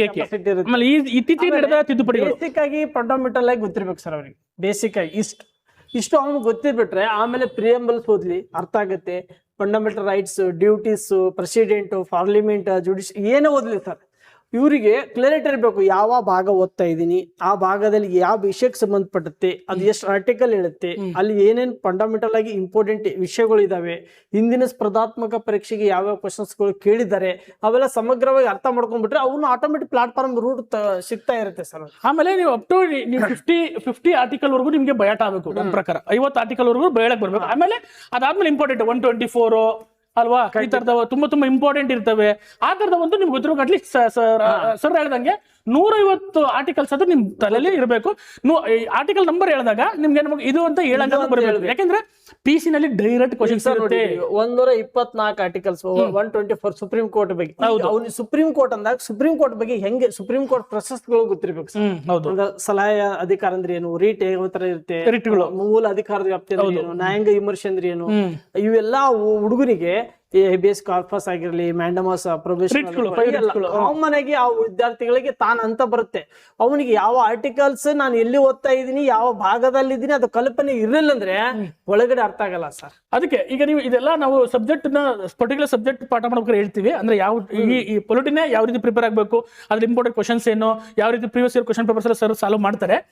ಅದಕ್ಕೆ ಬುಕ್ ಯಾವ್ದು ಓದ್ಬೇಕು ಅಂತಂದ್ರೆ ನಾನು ಹೇಳಿದೆ ಬೇಸಿಕ್ಸ್ ಬುಕ್ ನ ಫಸ್ಟ್ ಓದಿ, ಅದಾದ್ಮೇಲೆ ಗಂಗಾಧರ್ ತಗೊಳ್ಳಿ ಸಾಕು ಅಲ್ವಾ. ಗಂಗಾಧರ್ ಓದ್ಬಿಟ್ಟು ಜೊತೆಗೆ ನಿಮ್ ನೋಟ್ಸ್ ಮಾಡ್ಕೋಬೇಕು. ನಿಮ್ ನೋಟ್ಸ್ ಮಾಡ್ಕೋ ಫಸ್ಟ್ DSRT ಓದಿ, ಆಮೇಲೆ ಗಂಗಾಧರ್ ಬುಕ್ಸ್ ಓದಿ, ಗಂಗಾಧರ್ ಎರಡು ಮಿಕ್ಸ್ ಮಾಡ್ಕೊಂಡು ನೋಟ್ಸ್ ಮಾಡ್ಕೊಂಡ್ರೆ ಫಿನಿಶ್. PC ಪಕ್ಕ. ಆಮೇಲೆ ಎಲ್ಲ ಕ್ವಶನ್ಸ್ ಅಟೆಂಡ್ ಮಾಡ್ತೀರಾ, ಗೊತ್ತಾಗ್ತಿದೆ. ಎಲ್ಲ ಕ್ವಶನ್ಸ್ ಅಟೆಂಡ್ ಮಾಡ್ತೀರಾ. ಆಮೇಲೆ ನಿಮ್ಗೆ ಏನ್ ಗೊತ್ತಾ ಸಬ್ಜೆಕ್ಟ್ ಹೆಂಗೆ ಸರ್, ಯಾವ್ದಾರ ಸಬ್ಜೆಕ್ಟ್ ಅಲ್ಲಿ ಕ್ವಶನ್ಸ್ ವ್ಯತ್ಯಾಸ ಆಗ್ಬಹುದು, ಬಟ್ ಈ ಸಬ್ಜೆಕ್ಟ್ ಅಲ್ಲಿ ಯಾವುದೇ ಒಂದು ಕ್ವಶನ್ ಬರ್ತಾರ 10 ರಿಂದ 15 ಕ್ವಶನ್ ಫಿಕ್ಸ್ ಪಕ್ಕ ಬರುತ್ತೆ ಸರ್. ಹೌದು, ಇಷ್ಟು ಕ್ವಶನ್ಸ್ ಇದು ಪಕ್ಕ ಸರ್, ಡೌಟೇ ಇಲ್ಲ ಅಷ್ಟು. ಯಾಕಂದ್ರೆ ಈ ನಮ್ಮ ಡಿಪಾರ್ಟ್ಮೆಂಟ್ ಗೆ ಸಂಬಂಧ ಇರುವಂತ ಒಂದು ವಿಷಯ ಇರೋದ್ರಿಂದ ಜಾಸ್ತಿ ಕ್ವಶನ್ಸ್ ಕೇಳ್ತಾರೆ. ಇನ್ನು ಸೈನ್ಸ್ ಪ್ರಿಪರೇಷನ್ ನಾನು ಹೇಳಿದ್ದೀನಿ ನಿಮ್ಗೆ ಆಲ್ರೆಡಿ, ವೆರಿ ಇಂಪಾರ್ಟೆಂಟ್. ನಾನು ಹೇಳ್ತಾ ಇದ್ದೀನಿ, ತುಂಬಾ ನೀವು ಏನಾದ್ರು ಎಕ್ಸಾಮ್ ಕ್ಲಿಯರ್ ಮಾಡಬೇಕು ಅಂದ್ರೆ ಇದನ್ನ ಚೆನ್ನಾಗಿ ಓದ್ಕೊಳ್ಳಿ. ಬೇಸಿಕ್ಸ್ ಫಿಸಿಕ್ಸ್ ಅಲ್ಲಿ ತುಂಬಾ ರಿಪೀಟೆಡ್ ಕ್ವಶನ್ಸ್ ಬಂದಿದೆ, ಗೊತ್ತಾಗ್ತಿದ್ಯಾ.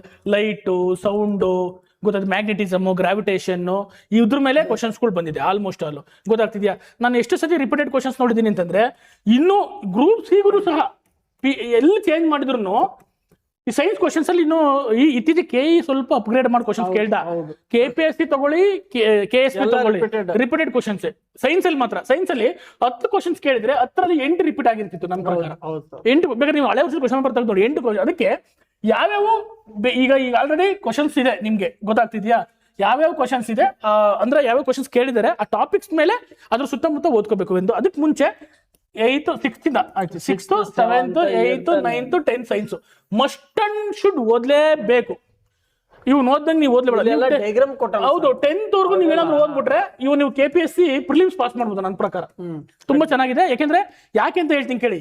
ಈಗ NCERT-ನೇ ಕಾಪಿ ಮಾಡಿ ಇಟ್ಕೊಂಡಿರೋದು ನಾವು. NCERT-ನೇ ಡೈರೆಕ್ಟ್ ಆಗಿ ಏನ್ ಮಾಡಿದೀವಿ ನಾವು, ಸ್ಟೇಟ್ ಗೌರ್ಮೆಂಟ್ DSRT ಆಗಿ ಮಾಡ್ಕೊಂಡಿದೆ, ಟ್ರಾನ್ಸ್ಲೇಟ್ ಮಾಡ್ಕೊಂಡಿದೆ ಅಷ್ಟೇನೆ, ಗೊತ್ತಾಗ್ತದೆ. ಹಂಗಾಗಿ ನೀವು ಇಂಗ್ಲಿಷ್ ಅಲ್ಲಿ ಏನು ಇಂಗ್ಲಿಷ್ ಸರ್ ಇಲ್ಲ ನಂಗೆ ಇಂಗ್ಲಿಷ್ ಓದಕ್ಕಾಗಲ್ಲ, NCERT ಓದಕ್ಕಾಗಲ್ಲ, ನಂಗೆ ಕನ್ನಡ ಮೀಡಿಯಮ್, ನಂಗೆ ಇಂಗ್ಲಿಷ್ ಬರಲ್ಲ ಅಂತ ಹೇಳ್ತಿದ್ರಲ್ಲ ನೀವು. ಅದಕ್ಕೆ ನೀವೇನು ಮಾಡಬೇಡಿ, NCERT ಬದಲು DSRT ಸೈನ್ಸ್ ನ 6th to 10th ವರೆಗೂ ಓದ್ಬಿಡಿ. ಆಲ್ಮೋಸ್ಟ್ ಎಲ್ಲ ಸಬ್ಜೆಕ್ಟ್ಸ್ ಕವರ್ ಆಗುತ್ತೆ ಸರ್. ಇವಾಗ ಫಿಸಿಕ್ಸ್, ಕೆಮಿಸ್ಟ್ರಿ, ಬಯಾಲಜಿ ಮತ್ತು ಅಪ್ಲೈಡ್ ಸೈನ್ಸ್, ಆಮೇಲೆ ಟೆಕ್ನಾಲಜಿ ಒಂದು ಬರುತ್ತೆ. ಈ ಟೆಕ್ನಾಲಜಿ ಇದೆಲ್ಲ ಸರ್, ಇವೆಲ್ಲಾ ಸೇರಿಸಿದ್ರೆ ಏನಂದ್ರೆ ಸರ್, ಇವು ಕರೆಂಟ್ ಅಫೇರ್ಸ್ ಒಂದು ಸೇರಿಸಿದ್ರೆ ಕೊಡ್ಲಿ 20 ರಿಂದ 25 ಕ್ವಶನ್ಸ್ ಇಲ್ಲೇ ಬರುತ್ತೆ, ಖಂಡಿತ ಬರುತ್ತೆ. ಯಾಕಂದ್ರೆ PC-ಗೆ ಅತಿ ಹೆಚ್ಚು ಕ್ವಶನ್ಸ್. ಯಾಕಂತಂದ್ರ ಸೈನ್ಸ್ ಅಲ್ಲಿ ಅಪ್ಲೈಡ್ ಎಕಾಲಜಿ, ಎಕಾಲಜಿ ರಿಲೇಟಿವ್ ಜಗ್ಗಿರ್ತಾನೆ ಸರ್. ಆಮೇಲೆ ಎವ್ರಿಡೇ ಸೈನ್ಸ್ ತುಂಬಾ ಚೆನ್ನಾಗಿ. ಯಾಕೆ ಸೂರ್ಯ ಹುಟ್ಟುವಾಗ ಕೆಂಪು ಬಣ್ಣ ಕಾಣುತ್ತೆ, ಯಾಕೆ ಸಮುದ್ರ ನೀಲಿ ಬಣ್ಣಕ್ಕಿದೆ, ರಿಫ್ಲೆಕ್ಷನ್ ಆಫ್ ಲೈಟ್ ಅಂದ್ರೆ 10 ನಿಮಿಷ ಕಟ್ ಮಾಡಿ ನಂತರ ಬ್ಲಾಕ್ ಆಗುತ್ತೆ. ಯಾವ ಮಾಡಿದಾಗ ಕಪ್ಪಾಗುತ್ತೆ ಮನೆಗೆ ಕೇಳಿದ್ರೆ, ಅಡಿಗೆ ಮಾಡಿದ್ಮೇಲೆ ಬೊಗಣಿ ಕೆಳಗಡೆ ಬೊಗಣೆ ಯಾಕೆ ಕಪ್ಪಗಾಗುತ್ತೆ. ಆಮೇಲೆ ಸರ್ ಇನ್ನೊಂದು ನೋಡ್ರಿ ಎಂತ ಟೆಕ್ನಾಲಜಿ ಐತಂದ್ರೆ, ಬ್ಯೂಟಿ ಪಾರ್ಲರ್ ಹೋಗ್ತಾರ ಸರ್ ಹುಡುಗಿಯರು, ಅವ್ರ ಹೇರ್ಸ್ ಗಳು ಸ್ಮೂತ್ ಆಗಿ ಬರುತ್ತಲ್ಲ ಸರ್, ಅದಕ್ಕೆ ಯಾವ ಕೆಮಿಕಲ್ ಯೂಸ್ ಮಾಡಿದ್ರೆ. ಅದಕ್ಕೆ ನೀವು ಸಿಲೆಬಸ್ ನೋಡಿದ್ರೆ ಸಿಲೆಬಸ್ ಅಲ್ಲಿ ಏನಂತ ಮೆನ್ಷನ್ ಮಾಡಿದ್ರೆ, ದಿನನಿತ್ಯ ಜೀವನದ ವಿಜ್ಞಾನ ಅಂತ ಮೆನ್ಷನ್ ಮಾಡಿದ್ದೇನೆ. ಈ ದಿನನಿತ್ಯ ಜೀವನ ಅಂದ್ರೆ ನೀವು ಯೂಸ್ ಮಾಡೋ, ಪ್ರತಿದಿನ ಯೂಸ್ ಮಾಡೋ, ಏನು ದಿನನಿತ್ಯ ಬದುಕ್ತಿರಲ್ಲ ಅಲ್ಲಿ ಕಾಣುವ ವಿಜ್ಞಾನ ಅಷ್ಟೇ. ತುಂಬಾ ಡೆಪ್ತ್ ಆಗಿ ಸೈನ್ಸ್ ಓದೋ ಅವಶ್ಯಕತೆ ಇಲ್ಲ. ನಾನು ಹೇಳಿದೀನಿ 6th to 10th ವರೆಗೂ ಓದಿ ಯಾವ್ದಾದ್ರು ಒಂದು ಒಳ್ಳೆ ಗುಡ್ ಆಥರ್ ಬುಕ್ ತುಂಬಾ ಇದೆ, ತುಂಬಾ ಆ ಥರ ಬುಕ್ ಇದೆ. VRS ಇದೆ, KM ಸುರೇಶ್ ಇದೆ, ಮತ್ತೆ 4G ಸೈನ್ಸ್ ಇದೆ, ತುಂಬಾ ಬುಕ್ಸ್ ಇದೆ. ನಿಮ್ಗೆ ಯಾವ್ದು ಗುಡ್ ಅನ್ಸುತ್ತಪ್ಪ ಅದು. ಆದ್ರೆ ನಿಮ್ಗೆ ಯಾವ್ದು ನಿಮ್ಗೆ ಅರ್ಥ ಆಗೋದು ಚೆನ್ನಾಗೆ, ನಾನು ಇದೇ ತಗೊಳ್ಳಿ ಅಂತ ಹೇಳಲ್ಲ. ಯಾವ್ದು ನೀವು ಹೋಗಿ ಮಾರ್ಕೆಟ್ ಅಲ್ಲಿ ನೋಡಿ ಚೆನ್ನಾಗಿರೋ ಬುಕ್ಸ್ ಇದು ನಂಗೆ ಅರ್ಥ ಆಗ್ತಿದೆ ಅನ್ನೋ ತಗೊಂಬನ್ನಿ. ಆದರೆ ಫಸ್ಟ್ ಇದನ್ನ ಓದ್ಬೇಕು. ಇದನ್ನ ಓದಿದ್ರೆ ನಾನು ಅಪೋಸ್ ಮಾಡ್ತೀನಿ, ಬೇಡ ಅಂತ ಹೇಳ್ತೀನಿ. ಓಕೆನಾ? ಇದು ಸೈನ್ಸ್ ಗೊತ್ತಾಗ್ತಿದೆ. ಇದ್ರ ಮೇಲೆ ನಿನ್ನ ಮುಂದಿನ ದಿನಗಳಲ್ಲಿ ಸೈನ್ಸ್ ನಾನು ಕ್ವಶನ್ಸ್ಗಳು ಸಾಲ್ವ್ ಮಾಡ್ತಾ ಹೋಗ್ತೀನಿ, ಸಿಲೆಬಸ್ ವೈಸ್. ಮತ್ತೆ ಯಾವ ಟಾಪಿಕ್ಸ್ ನೀವು ಓದ್ಲೇಬೇಕು, ಈ ಟಾಪಿಕ್ ಓದ್ಲೇಬೇಕು ಅಂತ ನಾವು ಸರ್ ಕ್ಲಾಸ್ಗಳು ಮಾಡ್ಸೋಣ. Next current affairs. ಯಾಕಂದ್ರೆ ಸರ್ ಈಗ PUC ಮಟ್ಟ ಇರುವುದರಿಂದ ಆ ಹುಡುಗರುಗಳು ಅಷ್ಟು SLC PUC ಅಂತಂದಾಗ ಇನ್ನ ನ್ಯೂಸ್ ಪೇಪರ್ ಅನ್ನು ಮುಟ್ಟಿಲ್ಲರಂತ ಹುಡುಗರು ಇರ್ತಾರೆ ಸರ್. ಎಷ್ಟೋ ವಿದ್ಯಾರ್ಥಿಗಳು ಕ್ಲಾಸಿಗೆ ಬಂದಾಗ ನ್ಯೂಸ್ ಪೇಪರ್ ತಗೊಳ್ಳಲ್ಲ, ಅವ್ರಿಗೆ ಏನಂತ ಗೊತ್ತಿರಲ್ಲ. ನಾವು ಹುಡುಗರು ಕರೆಂಟ್ ಅಫೇರ್ಸ್ ಮಾಡ್ಕೊಂಬರಪ್ಪ ನೋಟ್ಸ್ ಅಂದಾಗ ಏನ್ ಬೇಕಲ್ಲ ಮಾಡ್ಕೊಂಡ್ ಬರ್ತಾರೆ ಸರ್. ಅಂತ ವಿದ್ಯಾರ್ಥಿಗಳಿಗೆ ಅತ್ಯಂತ ಸರಳ ರೀತಿಯಲ್ಲಿ ಕರೆಂಟ್ ಅಫೇರ್ಸ್ ಅನ್ನು ಔಟ್ ಆಫ್ ಒಂದು 10 ರಿಂದ 15 ಮಾರ್ಕ್ಸ್ ತಗೋಬೇಕಾದ್ರೆ ಏನ್ ಮಾಡ್ಬೇಕು ಸರ್ ಕರೆಂಟ್ ಅಫೇರ್ಸ್ ಸಂಬಂಧಪಟ್ಟಂತೆ ನೋಡಿದಾಗ? ನಾನು ಹೇಳೋದು, ನೀವು ಏನಾರು ಹೇಳಿದ್ರೆ ಸರ್ PC ಗೆಲ್ಲ ಹಂಗ್ ಓದ್ಬೇಕಂದ್ರೆ ನಾನು ಹೇಳೋದು ಫಸ್ಟ್ ನಾನು ಪ್ರಿಫರೆನ್ಸ್ ನ್ಯೂಸ್ ಪೇಪರ್ ಕೊಡ್ತೀನಿ. ಯಾಕೆಂದ್ರೆ ನ್ಯೂಸ್ ಪೇಪರ್ ಓದೋದ್ರಿಂದ ನಾಲೆಡ್ಜ್ ಇಂಪ್ರೂವ್ ಆಗುತ್ತೆ.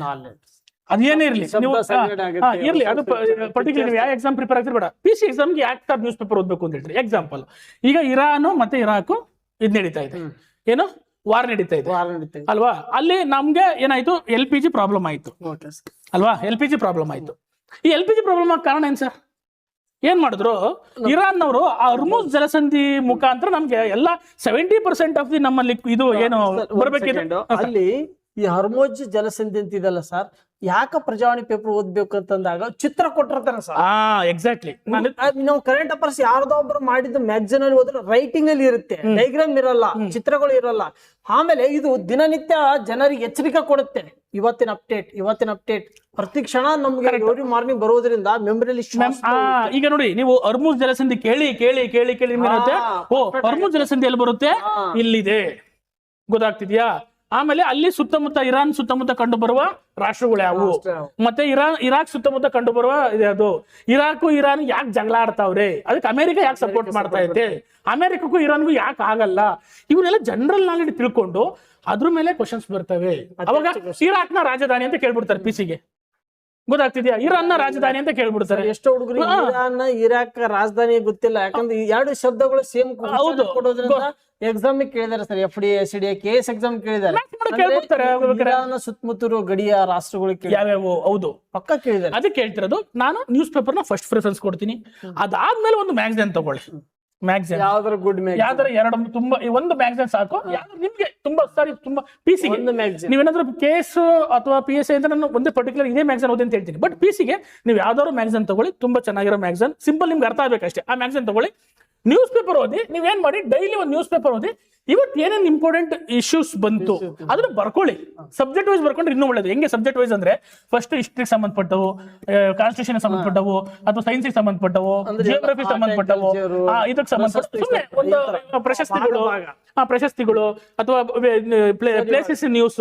ಒಂದು ವಿಷಯ ಸರ್, ಈಗ ನ್ಯೂಸ್ ಪೇಪರ್ ನಾವು ದಿನನಿತ್ಯ ಓದುವುದ್ರ ಜೊತೆಗೆ ಒಂದು ತಿಂಗಳಾದ ನಂತರ ಮ್ಯಾಗಝಿನ್ ಬರುತ್ತೆ. ಹೌದು. ಯಾವ ವಿದ್ಯಾರ್ಥಿ ನ್ಯೂಸ್ ಪೇಪರ್ ಡೈಲಿ ಓದ್ತಾನೋ ಅವನ್ ಮ್ಯಾಗಝಿನ್ ಅಲ್ಲಿ ತುಂಬಾ ಬೇಗ ಅರ್ಥ ಮಾಡ್ಕೊತಾನೆ. ವಿತೌಟ್ 3-4 ಅವರ್ಸ್ ಅಲ್ಲಿ ಫಿನಿಶ್ ಮಾಡ್ಬೇಕು. ಹುಡುಗರು ಹೇಳ್ತಾರೆ, ಸರ್ ನಾನು ಒಂದು ಮ್ಯಾಗಝಿನ್ ತಗೊಂಡಿದ್ದೀನಿ, 15 ದಿನ ಆದ್ರೂ ಓದಕ ಮುಗಿಯಲ್ಲ ಅಂತ. ಯಾಕೆ ಮುಗಿಯಲ್ಲ ಗೊತ್ತಾ ನಿನಗೆ? ನ್ಯೂಸ್ ಪೇಪರ್ ಓದಿರಲ್ಲ. ನ್ಯೂಸ್ ಪೇಪರ್ ಓದಿದ್ರೆ ನಿನ್ಗೆ ಏನ್ ಹೇಳಿದ್ರೆ ಮ್ಯಾಗಝಿನ್ ಅಲ್ಲಿ ಏನ್ ಗೊತ್ತೋಡ್ರಿ, ನ್ಯೂಸ್ ಪೇಪರ್ ಅಲ್ಲಿ ಫುಲ್ ಅವತ್ತಿನ ಏನೇ ನಡೀತೆ ಎಲ್ಲ ವಿಶೇಷವಾಗಿ ಕೊಟ್ಟಿರ್ತಾರೆ. ಮ್ಯಾಗಝಿನ್ ಅಲ್ಲಿ ಕನ್ಸೈಸ್ ಮಾಡಿ ಇಡೀ ತಿಂಗಳದೆಲ್ಲ ಕೊಟ್ಟಿರ್ತಾನೆ. ಹಂಗಾಗಿ ನಿಮ್ಗೆ ಆ ನ್ಯೂಸ್ ಪೇಪರ್ ಓದಿದ್ರೆ ಮ್ಯಾಗಝಿನ್ ಓದಿರೋದು ತುಂಬಾ ಈಸಿಯಾಗಿ ಅರ್ಥ ಆಗುತ್ತೆ. ಅವಾಗ ನೀವೇನ್ ಮಾಡೋದು, ಅಂಡರ್ಲೈನ್ ಮಾಡ್ಕೊಂಡು ಯಾವ್ದು ಇಂಪಾರ್ಟೆಂಟ್ ಅಂತ ನೀವು ಹೋಗ್ತಾ ಹೋಗ್ಬೋದು. ಗೊತ್ತಾಗ್ತಿದ್ಯಾ? ಹಂಗಾಗಿ ನ್ಯೂಸ್ ಪೇಪರ್ ಓದ್ತಾ ಹೋಗಿ. Next reliable current affairs Telegram channel. ಯಾವ್ದಾದ್ರು ಒಂದು ಟೆಲಿಗ್ರಾಮ್ ಚಾನಲ್ ಚೆನ್ನಾಗಿತ್ತು ಅಂತಂದ್ರೆ ಅದ್ರಲ್ಲಿ ಬರೋ ಕ್ವಶನ್ಸ್ಗಳು ನಾವು ಆಗ್ತಿರ್ತೀವಿ. ಟೆಲಿಗ್ರಾಮ್ ಕ್ವಶನ್ಸ್ಗಳನ್ನ ಅಥವಾ ನಾವು ಆಗ್ತೀವಿ ಸರ್. ಇನ್ಸ್ಟಿಟ್ಯೂಟ್ ಡೈಲಿ ಗುರುಕುಲ ಅಕಾಡೆಮಿ ಕರೆಂಟ್ ಅಫೇರ್ಸ್ ಆಗ್ತಾ ಇರ್ತೀವಿ. ಅದ್ ನೋಡಿ ಆ ತರದ ಟೆಲಿಗ್ರಾಮ್ ಚಾನಲ್ ಫಾಲೋ ಮಾಡಿ. ಇನ್ನೂ ಒಳ್ಳೊಳ್ಳೆ ಟೆಲಿಗ್ರಾಮ್ ಚಾನಲ್ಗಳಿದೆ, ಅವನ್ನ ಫಾಲೋ ಮಾಡ್ಕೊಳ್ಳಿ. ಆಮೇಲೆ ಫೋಕಸ್ ಏರಿಯಾ ಏನ್ ಫೋಕಸ್ ಮಾಡ್ಬೇಕು ಕರೆಂಟ್ ಅಫೇರ್ಸ್ ಅಂದ್ರೆ, ಗೌರ್ಮೆಂಟ್ ಸ್ಕೀಮ್ಸ್ ಏನಾರು ಬಂತ, ಹೊಸ ಗೌರ್ಮೆಂಟ್ ಸ್ಕೀಮ್ ಅಂದ್ರೆ, ಆಮೇಲೆ ಅವಾರ್ಡ್ಸ್ ಮತ್ತೆ sports very very very important. Sports ಅಂತಂದ್ರೆ ಡೈಲಿ IPL ಬರುತ್ತೆ. ಈಗ ನೆಕ್ಸ್ಟ್ IPL ಬಂದಾಗ ಈ ಮ್ಯಾಚ್ ಗೆದ್ರು, ಈ ಮ್ಯಾಚ್ ಯಾರು ಗೆದ್ರು ಅಂತ ಕುತ್ಕೋಬೇಡಿ. IPL ಅಲ್ಲದೆ ಬೇರೆ ಬೇರೆ ಸ್ಪೋರ್ಟ್ಸ್ ಇನ್ನು ಯಾವ್ಯಾವ, ಟೆನಿಸ್, ಹೌದು, ಫುಟ್ಬಾಲ್, ಬ್ಯಾಡ್ಮಿಂಟನ್, ಸರ್ ಏನ್ ಲೆಕ್ಕ ಇಲ್ಲ ಸ್ಪೋರ್ಟ್ಸ್ ಅಲ್ಲಿ. ಎಲ್ಲ ಇಂಪಾರ್ಟೆಂಟ್ ಈವೆಂಟ್ಸ್ಗಳು ಅಂದ್ರೆ ಪ್ಲೇಸಸ್ ಇನ್ ನ್ಯೂಸ್, ಯಾರಾದ್ರೂ ಪ್ರಶಸ್ತಿ ತಗೊಂಡಿದ್ರೆ ಆ ತರದವನ್ನ ನೀವು ಕವರ್ ಮಾಡ್ಕೊಳ್ಳಿ. ಗೊತ್ತಾಗ್ತಿದ್ಯಾ? ಹಾಗಾಗಿ ಇಷ್ಟು ಹೇಳ್ದು ಇನ್ನ ಮುಂದಿನ ಭಾಗದಲ್ಲಿ ನಾವು ಇದ್ರದ್ದು ಮುಂದುವರಿದ ಪಾರ್ಟ್ ನಾವು ಕವರ್ ಮಾಡ್ತಾ ಹೋಗ್ತೀವಿ. ಈಗ ಇವತ್ತಿನ ಏನಪ್ಪಾ ಅಂದ್ರ ಇಲ್ಲಿವರೆಗೂ, ಯಾಕಂದ್ರೆ ನ್ಯೂಸ್ ಪೇಪರ್ ವರೆಗೂ ಬಂದಿದೀವಿ ಸಂಪೂರ್ಣ. ಯಾಕೆ ವಿದ್ಯಾರ್ಥಿ ಅಂದ್ರೆ ಅತ್ಯಂತ ಶೀಘ್ರದಲ್ಲಿ ನಮ್ಮ ರಾಜ್ಯ ಸರ್ಕಾರವು ಅತಿ ದೊಡ್ಡ ಮಟ್ಟದಲ್ಲಿ ನೋಟಿಫಿಕೇಶನ್ ಹೊರಗೆ ಬೀಳಲಿದೆ. ಹಾಗಾಗಿ ದಯವಿಟ್ಟು ನಿಮ್ಮ ಸ್ಟಡಿಯ ಜೊತೆ ನಾವಿರ್ತೀವಿ, ನಮ್ಮ ಜೊತೆ ನೀವಿರಿ, ಓದಿ, ಚೆನ್ನಾಗಿ ಓದಿ. ನಿಮ್ಗೆ ಏನಾದ್ರೂ ನಮ್ಮ ಒಂದು ಇನ್ಸ್ಟಿಟ್ಯೂಟ್ಲಿದೆ ಆಫ್ಲೈನ್ ಪ್ಲಸ್ ಮತ್ತು ಆನ್ಲೈನ್ ಎರಡೂ ಬ್ಯಾಚ್ ಸ್ಟಾರ್ಟ್ ಆಗಿದೆ. ಯಾರಾದ್ರೂ ತಗೋಬೇಕಾಗ್ತದಾರ ನಾವಿರ್ತೀವಿ, ಕಿಟಿಸರ್ ಇರ್ತಾರೆ, ನಮ್ಮ ಸಿಬ್ಬಂದಿ ವರ್ಗದವ್ರು ಎಲ್ಲರೂ ಇರ್ತಾರೆ. ದಯವಿಟ್ಟು ನಮ್ಮ ಇನ್ಸ್ಟಿಟ್ಯೂಟ್ಗೆ ಹಾಜರು ಮಾಡಿ. ಮತ್ತು ನಿಮ್ಗೆ ಏನಾದರೂ ಬೇರೆ ಬೇರೆ ಜಿಲ್ಲೆದಿಂದ ಇದ್ರೆ ನಮ್ಮ ಇನ್ಸ್ಟಿಟ್ಯೂಟ್ಗೆ ಕಾಂಟ್ಯಾಕ್ಟ್ ನಂಬರ್ ಇದೆ, ಕಾಲ್ ಮಾಡಿ ವಿಚಾರಿಸಿ ನಮ್ಮ ಇನ್ಸ್ಟಿಟ್ಯೂಟ್ಗೆ ಹಾಜರಾಗಿ. ನಿಮ್ಗೆ ಏನೇ ಡೌಟ್ಸ್ ಇದ್ರೆ ಅದ್ರ ಜೊತೆ ನಾವಿದ್ದೀವಿ. ಚೆನ್ನಾಗಿ ಆಲ್ ದ ಬೆಸ್ಟ್, ಚೆನ್ನಾಗಿ ಓದಿ. ಇಂಥ ಸುವರ್ಣಾವಕಾಶ ಕಳ್ಕೋಬೇಡಿ. ಮತ್ತು ಸರ್ಗೆ ಇನ್ನೊಂದು ಪಾಠಲ್ಲಿ ಕರ್ಕೊಂಡ್ಬರ್ತೀನಿ sir. Thank you sir. Thank you.